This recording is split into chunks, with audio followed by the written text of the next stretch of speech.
ನಮಸ್ಕಾರ ವೀಕ್ಷಕರೇ, ಮದರ್ಸ್ ರೆಸಿಪೀಸಿಗೆ ಸ್ವಾಗತ. ಇವತ್ತು ನಾನು ನಿಮಗೆ ಹೋಟೆಲ್ ಶೈಲಿಯಲ್ಲಿ ಸೆಟ್ ದೋಸೆಯನ್ನು ಮನೆಯಲ್ಲೇ ತುಂಬ ಸುಲಭವಾಗಿ ಹೇಗೆ ಮಾಡೋದು ಅಂತ ತಿಳಿಸ್ಕೊಡ್ತಾ ಇದ್ದೀನಿ. ಹಾಗಾದರೆ ಬನ್ನಿ ವೀಕ್ಷಕರೇ, ಹೇಗೆ ಮಾಡೋದು ಅಂತ ನೋಡೋಣ. ಇಲ್ಲಿ ನಾನು 2 ಕಪ್ನಷ್ಟು ದೋಸೆ ಅಕ್ಕಿನ ತಗೊಂಡಿದ್ದೀನಿ. ನೀವು ಬೇಕಾದರೆ ರೇಷನ್ ಅಕ್ಕಿನ ಕೂಡ ಉಪಯೋಗಿಸ್ಬೋದು. ಹಾಗೆಯೇ ಇಲ್ಲಿ 3/4 ಕಪ್ನಷ್ಟು ಉದ್ದಿನಬೇಳೆ ತೊಗೊಂಡಿದ್ದೀನಿ. ಇದನ್ನೀಗ ಇದ್ರ ಜೊತೆ ಹಾಕ್ತಾಯಿದ್ದೀನಿ. ಹಾಗೆಯೇ 1 ಸ್ಪೂನಷ್ಟು ಮೆಂತ್ಯಕಾಳು. ಈಗ ಅದೇ ಕಪ್ನಲ್ಲಿ ನಾನು 1 ಕಪ್ನಷ್ಟು ಗಟ್ಟಿ ಅವಲಕ್ಕಿ ತೊಗೊಂಡಿದ್ದೀನಿ. ಇದಕ್ಕೀಗ ನೀರು ಹಾಕಿಬಿಟ್ಟು ಚೆನ್ನಾಗಿ 3-4 ಬಾರಿ ತೊಳೆದು ಸುಮಾರು 6 ಗಂಟೆಗಳ ಕಾಲ ಇದನ್ನು ನೆನೆಸಿಡ್ತಾ ಇದ್ದೀನಿ. ನೆನೆಸಿಟ್ಟ ಅಕ್ಕಿಯನ್ನು ಈ ಮಿಕ್ಸಿ ಜಾರಿಗೆ ಹಾಕಿ ತರಿಯಾಗಿ ರುಬ್ಕೊಳ್ಬೇಕು.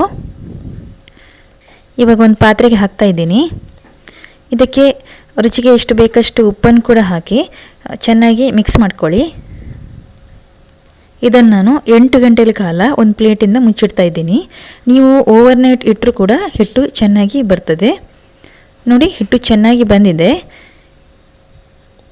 ಇಲ್ಲಿ ನಾನು ತವ ಬಿಸಿ ಮಾಡಲಿಕ್ಕೆ ಇಟ್ಟಿದ್ದೀನಿ. ಇದಕ್ಕೀಗ ಸ್ವಲ್ಪ ಎಣ್ಣೆ ಸವರಿ, ನೀವು ಬೇಕಾದ್ರೆ ತುಪ್ಪ ಬೇಕಾದ್ರೂ ಯೂಸ್ ಮಾಡ್ಬೋದು. ಈ ರೀತಿ ಹಾಕಬೇಕು. ಜಾಸ್ತಿ ಸ್ಪ್ರೆಡ್ ಮಾಡಲಿಕ್ಕೆ ಹೋಗಬೇಡಿ. ನೋಡಿ, ಈ ರೀತಿ ಬಬಲ್ಸ್ ಥರ ಬರಬೇಕು ಅದರ ಮೇಲೆ. ಇವಾಗ 1 ನಿಮಿಷ ಇದನ್ನು ಬೇಯಿಸ್ಕೊಳ್ಳೋಣ. ನೋಡಿ, ಈಗ 1 ನಿಮಿಷ ನಂತರ ನೋಡಿ, ಇದ್ರ ಮೇಲೆ ಸ್ವಲ್ಪ ಎಣ್ಣೆ ಸವರಿ ಇನ್ನೊಂದು ಕಡೆ ನಾನು ಇದನ್ನು ಮಗಚಿ ಹಾಕ್ತಾ ಇದ್ದೀನಿ. ನೋಡಿ, ಇವಾಗ ಸೆಟ್ ದೋಸೆ ರೆಡಿಯಾಗಿದೆ. ತುಂಬ ಸಾಫ್ಟಾಗಿ ಬಂದಿದೆ ಕೂಡ.